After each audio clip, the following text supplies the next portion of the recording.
大家好，我是慧慧，马上就要过年了，肯定少不了年糕。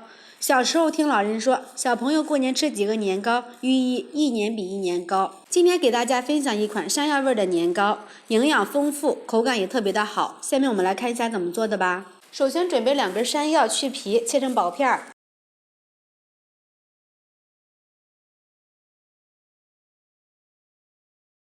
放入盘里，放入锅里，盖上盖子，大火蒸熟。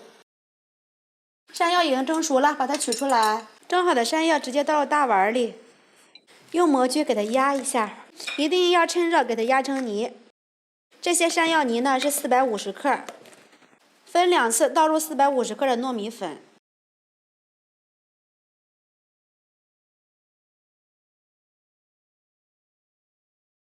搅拌均匀，先给它晾一下。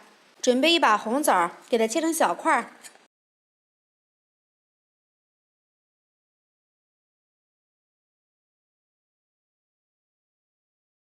稍微晾凉，用手搓一搓，这样能让山药泥和糯米粉充分的融合。把切好的红枣和洗干净的葡萄干放入里面，用手再抓拌一下，给它抓拌均匀。这里的糯米粉和去皮的山药是1比1就可以。喜欢吃甜的朋友们可以放些白糖。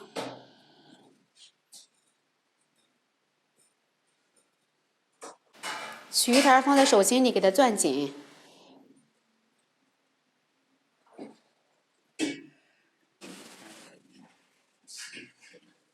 挤成一个窝窝的形状就可以了。放入蒸屉上，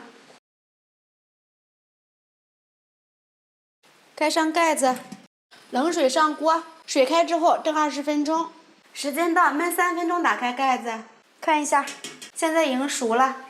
稍微放凉，把它取出来，我们的年糕就做好了。这样子呢就可以吃了。里面加入了山药和红枣，吃起来呢营养也是非常的丰富，而且做法也是超级的简单。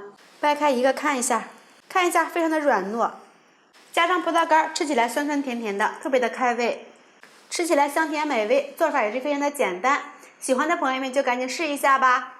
喜欢慧慧的视频，请点击关注转发，拜拜。